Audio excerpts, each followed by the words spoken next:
January 16th, 1920 was your last chance to buy a legal drink in the United States. Bars and restaurants held wakes and passed out miniature coffins.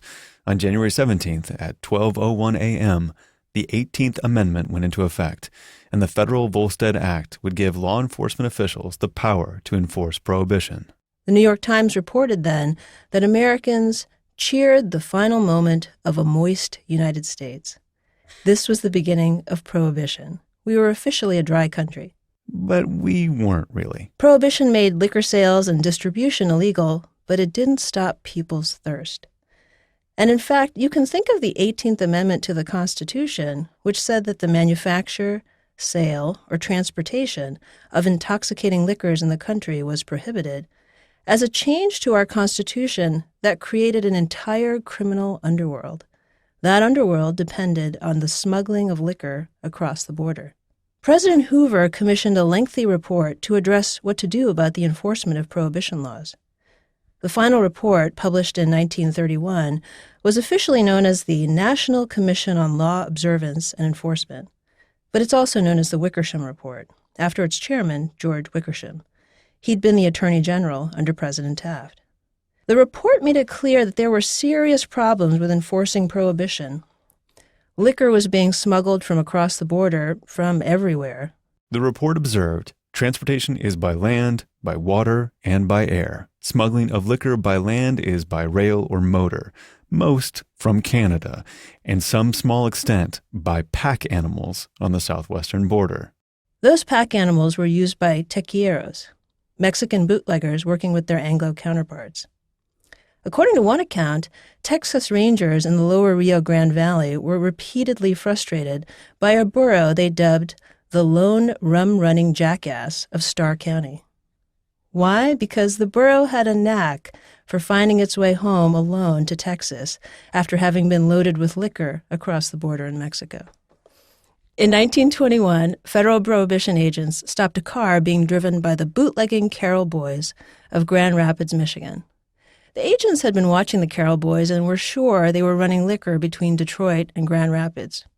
Where was it coming from? Probably from Canada. The agents ripped open the upholstery in the car seat and discovered 68 bottles of whiskey and gin, seized the liquor, and arrested them. The Carroll Boys complained that their car had been searched without a warrant. That's prior judicial authorization. In the 1925 case of Carroll versus the United States Supreme Court, in an opinion written by Taft, who was now the Chief Justice of the Supreme Court, rejected this argument and sided with the government. It was enough, said the court, that prohibition agents had probable cause, that's a term from the Fourth Amendment, that there was contraband in the car.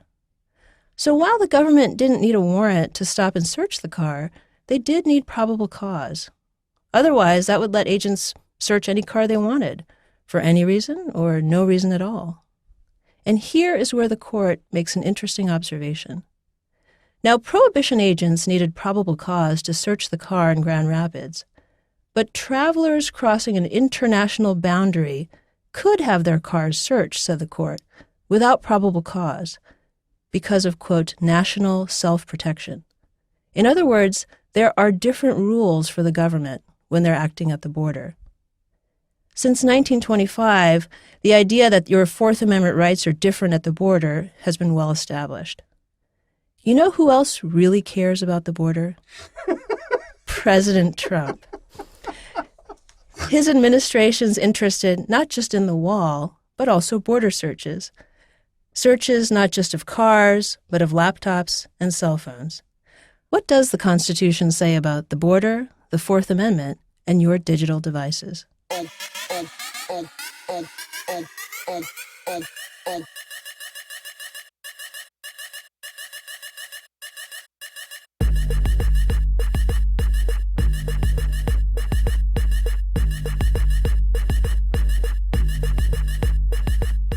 This is What Trump Can Teach Us About Con Law, an ongoing series of indefinite length, where we take the tweets and peculiar poetry of our 45th President of the United States and apply them to the U.S. Constitution so we can learn our founding document like we never have before. Our music is from Doomtree Records. Our professor is Elizabeth Joe, and I'm your fellow student and host, Roman Mars.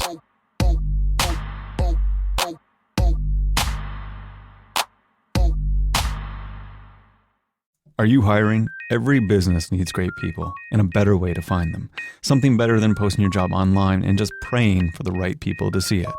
ZipRecruiter revolutionized hiring. Their technology finds great candidates for you. It learns what you're looking for, identifies people with the right experience, and invites them to apply to your job. Right now, my listeners can try it for free at ziprecruiter.com/conlaw. That's ziprecruiter.com/conlaw. ZipRecruiter, the smartest way to hire. Let's start with the Constitution. The Fourth Amendment says that, quote, "The right of the people to be secure in their person, houses, papers, and effects against unreasonable searches shall not be violated, and no warrant shall issue but upon probable cause supported by oath or affirmation, and particularly describing the place to be searched and the persons or things to be seized." The Fourth Amendment limits the kinds of searches and seizures the government, both at the state and federal level, can conduct. So what's reasonable under the Fourth Amendment really depends on the context. Remember, the Supreme Court said in the 1925 case that the car the Carroll boys were driving could be searched without a warrant. But the Prohibition agents did need some degree of legal suspicion, that was the probable cause, that the car would have liquor in it. They did have probable cause, so the search didn't violate the Fourth Amendment. But even in that case, the Supreme Court said that the border was different.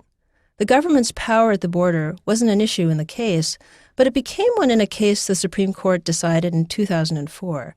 That began when Manuel Flores Montano drove through the port of entry in Southern California. A customs agent asked him to pull over, and agents took apart the gas tank of his Ford Taurus and found 81 pounds of marijuana. The customs agent had no warrant, but there was something different here.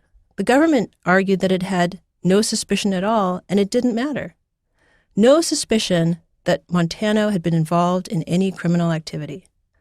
So one thing to make clear here, a police officer asking you to pull over so the government can take apart your gas tank for no legal reason whatsoever would violate the Fourth Amendment if it happened within the country. What within the country means is fuzzier than you might think, but we'll get to that later. But the Supreme Court said in the Montano case that the border is different. The government's interest in keeping unwanted people and things from coming inside the country is very high. And the court said that this authority went all the way back to the beginning of the country itself. The result for Flores Montano, it didn't matter if the dismantling of his gas tank was done without a warrant or even any legal suspicion at all.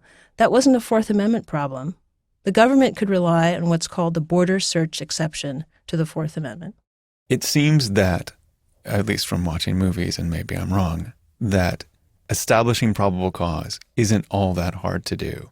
So why, in this case, did the U.S. argue in the Montano case that it had no probable cause when they probably could have just come up with something that was good enough? Or were they really trying to try this case to test what they could do at a border? Okay, so let's get into the weeds a little bit. There are two levels of Fourth Amendment suspicion. One's called probable cause, that's in the Constitution itself. One's called reasonable suspicion. That's a justification that the court recognized in 1968. So what that means is there's a higher level, probable cause, and a lower level, reasonable suspicion. And why would the government ask the court say that it's okay to have no suspicion at all at the border? They may have had some suspicion, and in reality, they probably did think something about him. But the reason why you would want to argue this as a legal reason is that it permits the government to do whatever it wants, even if it only has, let's say, a hunch, something that wouldn't convince a judge that it was okay to search this person had they been within the United States. Wow.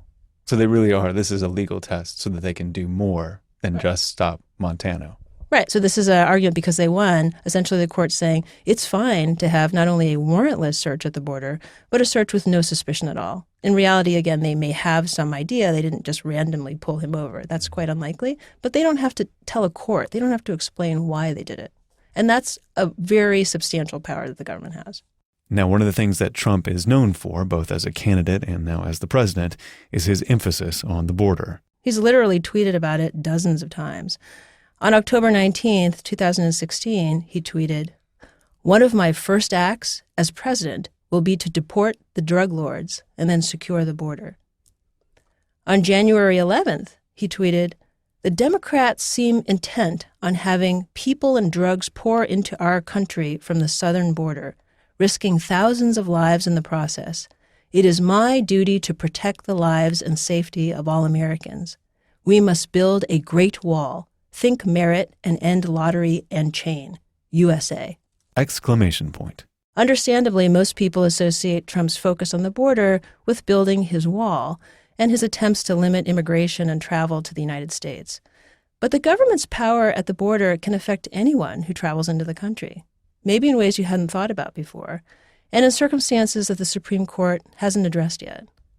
Remember in that 2004 case, the court said that the government didn't violate the Fourth Amendment when it searched a car at the border without a warrant or any suspicion whatsoever. Most people can understand the government's claim that it needs to prevent the entry of dangerous weapons or drugs, things like that, into the country. That's why the usual Fourth Amendment rules are suspended. But here's another question. Does that rule apply equally to our cell phones and laptops at the border? Customs and Border Protection is the name of the federal agency that's responsible for policing the nation's border. CBP officials say that routine searches of digital devices can be done in the same way, with no warrant or legal suspicion whatsoever. So what this means is at the border, the government says that in theory, it can look at your cell phone, your tablet, your laptop, and look through it for any reason or no reason at all.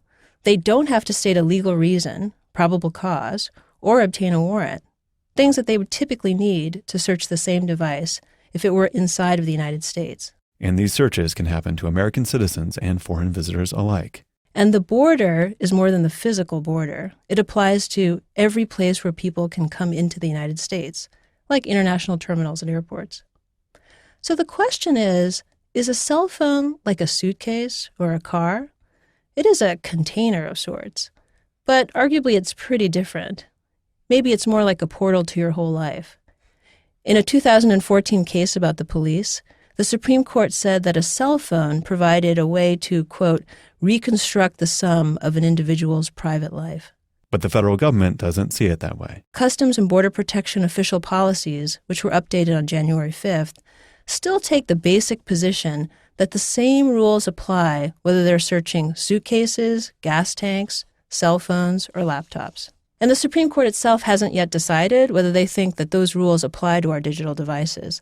It's something that they'll probably take a look at sometime in the near future, but so far not yet. So one thing I want to make clear, the policy on searching cell phones at the border isn't new. It happened under the Obama administration and received a lot of criticism then, too. So why bring it up with Trump? 2 reasons. First, the numbers. We now know that, according to the agency's own records, digital device searches at the border have gone way up just in the first year of Trump's presidency. In January, the federal government itself reported that about 30,000 digital devices were searched at the border in 2017. That's almost a 60% increase from the previous year when Obama was president. I mean, of course, it's a small percentage of the millions of people traveling to the United States, but still, it's a large increase in border searches. Second, allowing the government to search your cell phone or laptop without a warrant or suspicion just because you happen to be at the border has special significance in Trump's world. Securing the border was and is an important theme of his presidency. Remember, Trump repeatedly promised a big, beautiful wall during his campaign. And a customs official said in January that in this digital age, border searches of electronic devices are essential to enforcing the law and to protect the American people. The Supreme Court may ultimately decide that searches of cell phones and laptops at the border require different rules under the Constitution because of the immense amount of information they can contain. But for now, these searches fit with a favorite Trump theme. On January 18th, he tweeted, "The wall is the wall. It has never changed or evolved from the first day I conceived of it. Parts of it will be, of necessity, see-through, and it was never intended to be built in areas where there is natural protection, such as mountains, wastelands, or tough rivers or water." The physical wall has yet to be built, but the very aggressive use of the search power for our cell phones and laptops is a less visible, one might say see-through, policy by the Trump administration. But it's one consistent with what the president himself tweeted as part of strong borders and extreme vetting. The wall is the wall. even when that wall is invisible and 100 miles wide. I ask Elizabeth a few more questions about the border and the law after this. So I've been thinking about Trump's wall as a piece of infrastructure a lot recently, but I was wondering if you felt that the physical wall matters more, or the wall as a policy that allows the government to search people without cause, matters more to you. Oh, I think absolutely the wall that matters most in terms of law is the government's ability to interfere with our liberties at the border, even if it seems like an invisible power that we don't really see. That matters much more than a symbolic wall, which will be, I think, pretty easily circumvented by lots of means. Drones, catapults, people just using other means. So it's symbolic. It's been politically toxic, of course. But in terms of sheer power of what the government can do, the border search doctrine is a longstanding but potentially even scarier power for the government to have, depending on who's in office. Has the border search power ever been used in ways that were particularly surprising, like walking in and out of an embassy or something like that? Has it only been used on international borders of some kind? So there are a number of cases where you find a surprising definition of the border, or cases where the government asserts its ability to use the border searchability, which again means that they don't have to have a warrant or any suspicion whatsoever, even though they might actually have a hunch. Not the Supreme Court, but other lower courts have looked at this issue. So there's a case in which a lost teenager in Michigan ended up near the Canadian border. He didn't cross the Canadian border, but he asked, "Can I turn my car around?" And the agents there said, "Sure."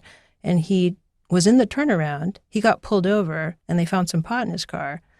He argued, "You can't do that. You had no reason to think I had marijuana in my car." And they said, "Well, you were at the border." And he said, "I never left the United States." And the federal appellate court there said, "Too bad. You're at the border. That's the border."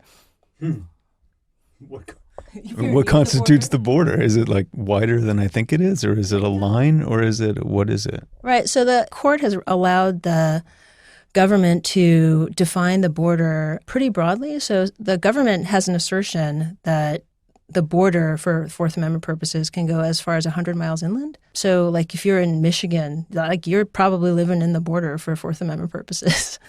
Wow. Yeah. Wow. 100 miles. Right. So if they have so-called like fixed checkpoints for immigration and things like that, they can make that assertion and have done so. It gets challenged all the time, so it's not as if this is absolutely, set in stone. But the government tries to push as far as they can in saying this is where we get to assert our border authority. And yeah, they can have these inland border checks where you'd think like, well, this is just ordinary policing, right? But they say no. I mean, at times I think his tweets are almost like poetic. There's like the wall is the wall. I feel like that will be remembered for a long time.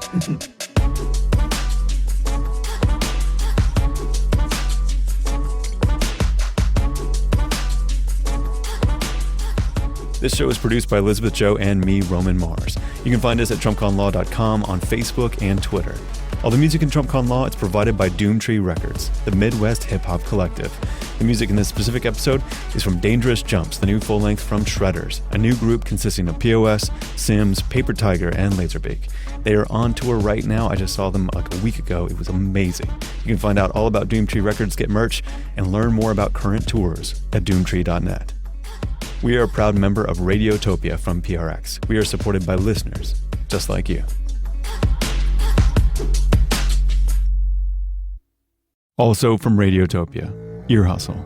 It might possibly be the only podcast that matters. Stories of day-to-day life inside San Quentin State Prison, produced and shared by those living it. Season 2 is just starting out, and it's all about firsts, like the first time your mom visits you in prison. I took a lot of deep breaths. I try to choreograph my hug, because I haven't hugged my mom in a long time, but in the cell. But wait, how did you practice? How did you choreograph a hug? So I didn't know, because I haven't hugged someone in a long time. Maybe by then it was 13 years, right? So I didn't know if my hand goes around her shoulder or her neck. I didn't know if it went like diagonally, like 2 45-degree angles. And then I was like, you know what? I let her lead. Like, this is your mom, right? This is my mom. And I don't know how to hug my mom. So I was nervous about that type of stuff. Did you actually practice hugging somebody else? No. Just like my cellie wasn't up for that, no. Subscribe to Ear Hustle now. Find out more at earhustlesq.com or radiotopia.fm. Thanks to AdZerk for providing their ad-serving platform to Radiotopia. Radiotopia.